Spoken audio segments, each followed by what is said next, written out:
तो देखिए, लखनऊ में आज प्रशासन एक्शन मोड में नजर आएगा और वहीं अयोध्या में होटल ढाबा संचालकों के साथ साथ दुकानदारों को 7 दिन की मोहलत दी गई है। लेकिन रायबरेली में खाद्य सुरक्षा विभाग एक्शन मोड में है। रिपोर्ट देखिए।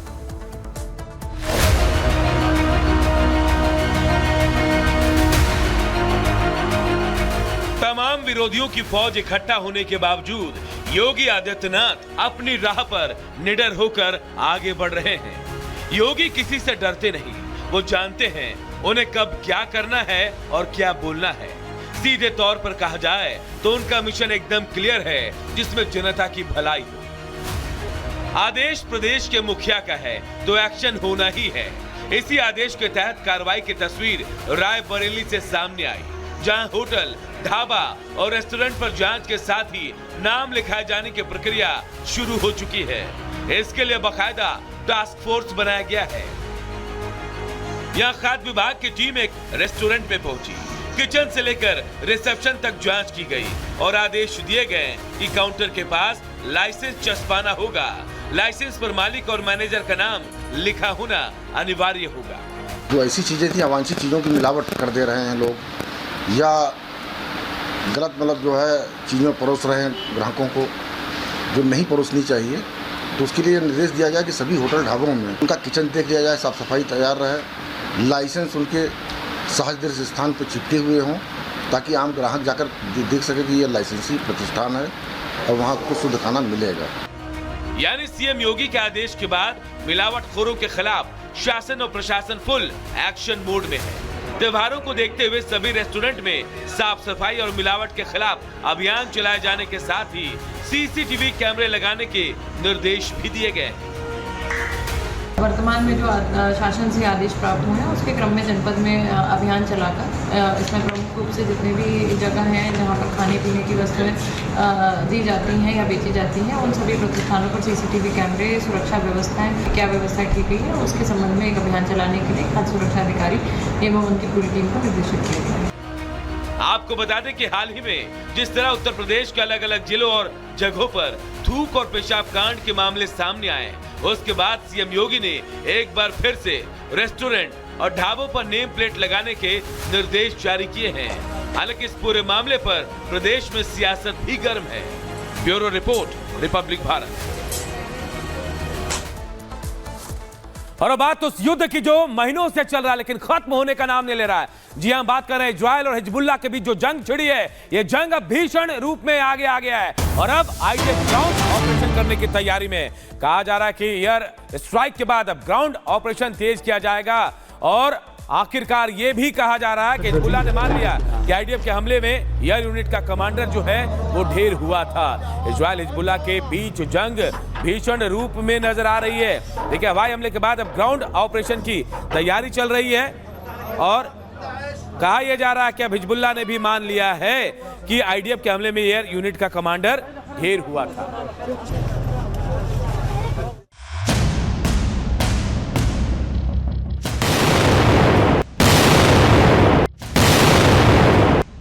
लेबनान में नेतन्याहू ने धमाकों की बरसात कर दी है।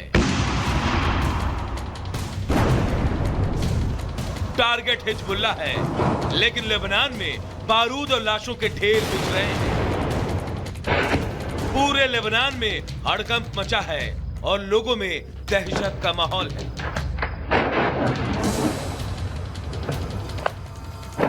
अब नेतन्याहू ने अपनी सेना को हरी झंडी दे दी है। आदेश साफ है कि हिजबुल्लाह पर एक्शन नहीं थमना चाहिए। प्रधानमंत्री नेतन्याहू ने प्लान जियोन विंग को एक्टिव कर दिया है।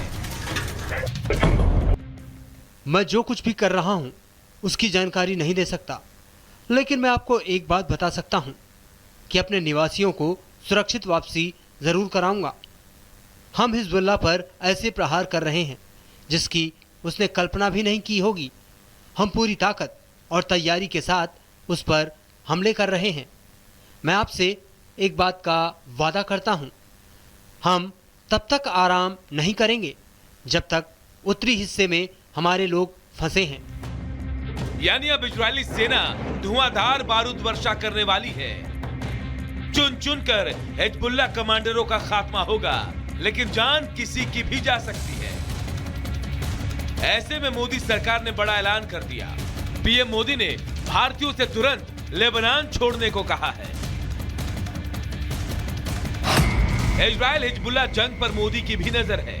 पीएम की पहली प्राथमिकता भारतीयों को बचाना है। कोशिश है कि किसी भारतीय को खरोंच तक ना आए। भारत ने अपने नागरिकों के लिए गाइडलाइन जारी की है। गाइडलाइन में नागरिकों से तुरंत लेबनान छोड़ने को कहा गया है। लेबनान में करीब 4000 भारतीय रहते हैं। इनमें से ज्यादातर वहां की कंपनियों में काम करते हैं। कुछ लेबनान में निर्माण और खेती के काम में भी लगे हैं। मोदी सरकार के एडवाइजरी के बड़े मतलब निकाले जा रहे हैं।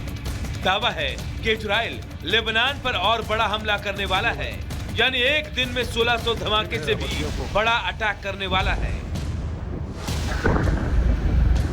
तो क्या इजराइल लेबनान पर ऑल आउट अटैक करने वाला है? और इसी के तहत जियोन विंग को एक्टिव किया गया है। Bureau report, Republic Bharat.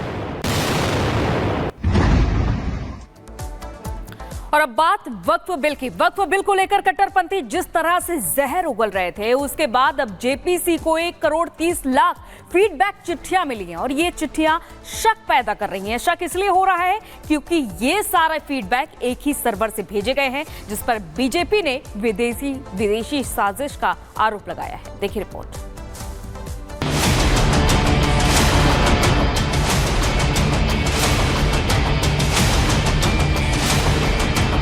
वक्फ बिल में संशोधन को लेकर कौन साजिश कर रहा है? कौन है जो वक्फ के नाम पर देश के सौहार्द को खराब करना चाहता है? ये हमारे देश का मुद्दा है। इस मुद्दे को जेपीसी में तय कर लिया जाएगा कि इसमें संशोधन की जरूरत है या नहीं। लेकिन वक्फ बिल पर जेपीसी को मिले 1 करोड़ 30 लाख फीडबैक चिट्ठियां शंका पैदा कर रही। बीजेपी तो इसमें विदेशी साजिश की भी आशंका जता रही है। एक कैंपेन के तहत ही हो, और कैंपेन में जो सर्वर है, मेरा व्यक्तिगत ये मानना है कि जिस तरह से क्यूआर कोड बनाए गए, जिस तरह से सर्वर यूज किया गया, वो देश और देश से बाहर देश के बाहर जो वो तत्व लगे हुए हैं, जो जाकिर नाइक के साथ हैं, जो आईएसआई के साथ हैं, जो तालिबान के साथ हैं, या जो इस्लामिक फंडामेंटलिस्ट लोग हैं, जो भारत को खंडित करना चाहते हैं, जो चाइना जैसे देश हैं जो खंडित करना चाहते हैं और एक फियर करना चाहते हैं माइनॉरिटी कम्युनिटी में, या एक सस्टेनेबल कैंपेन करना चाहते हैं हमारी सरकार के खिलाफ, तो उस तरह के लोग हैं। किसी मुद्दे पर फीडबैक चिट्ठियां 1 करोड़ 30 लाख हो या फिर 10 करोड़, सवाल फीडबैक पत्रों की संख्या पर नहीं, बल्कि करोड़ों चिट्ठियां एक ही सर्वर से आए तो सवाल लाजमी है। वैसे भी वक्फ को लेकर क्यूआर कोड कैंपेन चलाया गया था। बीजेपी का कहना है कि वक्फ बिल पर बाहरी ताकत साजिश रच रही है। हालांकि अभी तक फीडबैक चिट्ठियों को खोला नहीं गया है। ये भी पता नहीं चला है कि पत्र बिल के पक्ष में है या फिर विरोध में। लेकिन उसके पहले बीजेपी ने फीडबैक पत्रों पर सवाल उठा दिए। मैंने जेपीसी चेयरमैन को चिट्ठी लिखी है कि आप, क्योंकि इसका अंदर हमारा क्या डिस्कशन हो रहा है इससे कोई मतलब नहीं है, हमने उनको कहा है और हमने रिक्वेस्ट किया है कि इसकी जांच होम मिनिस्ट्री से कराएं। मुंबई में हुई जेपीसी की बैठक में विदेशी साजिश के मुद्दे को उठाया गया। अब फीडबैक पत्रों को एमएचए भेजा जाएगा और जांच के बाद पता चल सकेगा कि आखिरकार एक ही सर्वर से करोड़ों फीडबैक चिट्ठियां किसने भेजी। Bureau report, Republic Bharat.